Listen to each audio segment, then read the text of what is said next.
I'm not going to talk about that because that was a little bit too downerish. I want to talk about some of the stuff that I did as a kid growing up.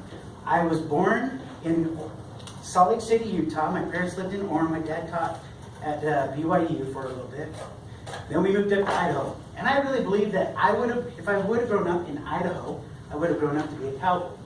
Because my first recollection is watching rodeos on TV, sitting in front of the big color TV on the shag carpet watching rodeos and thinking, I want to be a cowboy.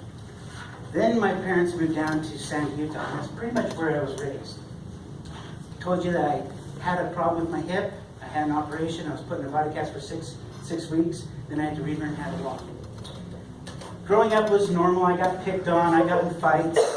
I had a group of friends that I was stick up for me and that I stuck up for them. But I always thought I was always the strong guy. And I thought, okay, nobody's going to pick on me. And so I'd pick fights as well. And I was a little bit of a bully to some of the kids as well. And I feel bad for that. But I want to talk about things that I did to make life a little bit more interesting. One of my older idols that I had was my older brother. And he loved to joke around. He loved to get into mischief. And there's times that the police were brought to our house and we'd have to sit there and listen to all the charges or all the accusations made from my brother and his friends. So I thought that would be the best thing to do, is not so much bring police to my house, but cause mischief.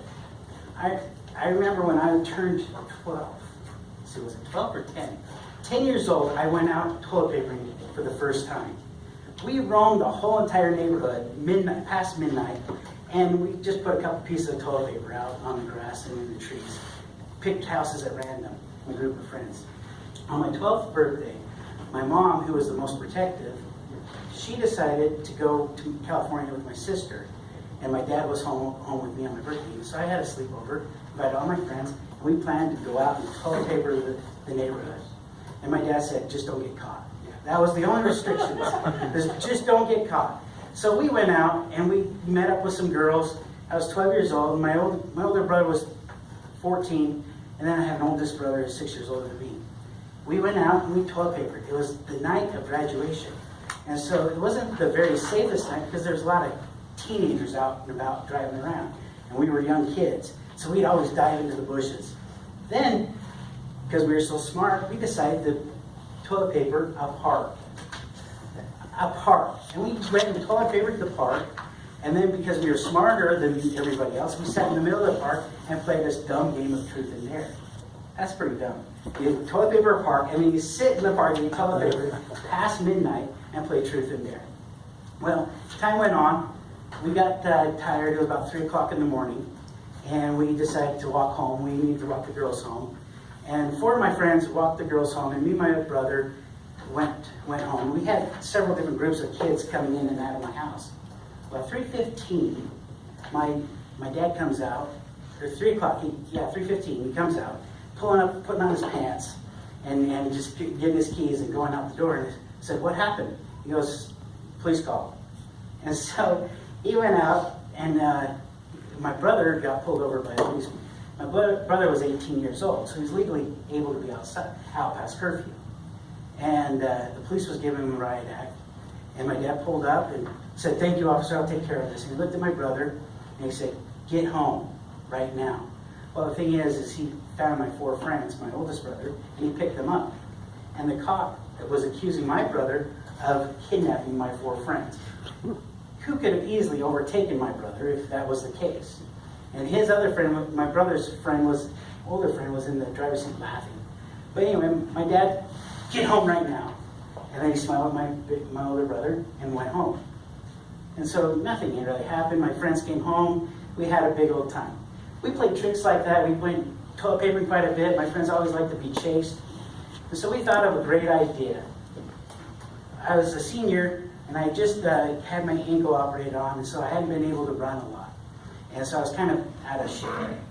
And we decided to get my friend's younger brother in his mom's clothes, in the warm-ups, sweats, and stuff him full of clothes. And then strap him with duct tape all around him, and he put a ski mask on his face, ski goggles, and we said, all right, go up and knock on the door and lay down. And so he waddled And he'd knock on the door and lay down, and people would come to the window and, who's out there? And they'd see him laying on the floor, on the ground, not moving. Oh, is there somebody in there? And after a while, they'd come out and look at it, and then he'd go, bah, scare him. And we'd pop out of the bushes and laugh, and oh, that's a lot of fun. But there was a family that we had harassed down the street from where I lived. And we decided to go get them. And he knocked on the door, and we were hiding in the bushes, and nobody came to the door. And we were like, Strat, knock on the bushes, knock on the door louder. So he's knocking on the door. Well, all this time they were looking out the window, scared out of their gourd. They had no clue who was that dummy sitting on the porch. And after 20 minutes of him laying there banging on the door, they decided, well, let's just get up. Well, he decided, let's get up. And so he got up and waddled away. And we were hiding behind there, and one of my friends was sitting there, his older brother, Shane. He all of a sudden got up and took off running, and I thought, oh shoot, they saw us. So I got up and I took off running. We ran around the corner. Just as we ran around the corner, we saw Stratton up the hill a little ways, so tired of waddling, he just laid down on the ground on the side, underneath in some bushes. Well, anyway, we got chased. It was exciting because I was running and there was this guy chasing us, and I thought it was a kid about my age, and I thought, let's turn around, charge him, scare the crap out of him, and that will be it. And my friend Shane said, no, we're not going to do that. And he was faster, and I was out of shape because I running, and we did a long street, and I said, Shane, I can't go anymore. Let's stop. And then Shane turned the corner, and I turned the corner after him, and he was gone. There's nobody there. And I was scared because I didn't know who was chasing us. I thought it was Carl, a friend. And so I dove underneath the bush, and it turns out that it was the son-in-law. And as we got up and ran away, the son-in-law came chasing after us. And the kids started yelling, let's see you run from a silver bullet, because he was a marathon runner. So I hid underneath the bush, and it was more, I guess you had to be there a little bit more than that. But I love to get in trouble. One last thing. I like to play jokes. And my son is coming home from Bolivia. And he said that his original date was going to be July 9th is when he was coming home. And so we were all excited. And then he sent this paper of his travel plans for June 29th. And everybody saw it, all my family, and so they're freaking out that he extended it 3 weeks. Well, it turns out that it was a mistake from Salt Lake City here. And so he's actually coming home June 8th. But I let everyone believe that he's coming home June 29th. And on June 8th, he's going to call, when he arrives in Houston, he's going to call and let us know that he's going to be in Salt Lake June 8th at 11:30 at night. So everyone will get a surprise. And that's the kind of things I like to do. I like to play jokes, I like to play pranks, and I don't like to hurt a lot of people's feelings. And thank you very much.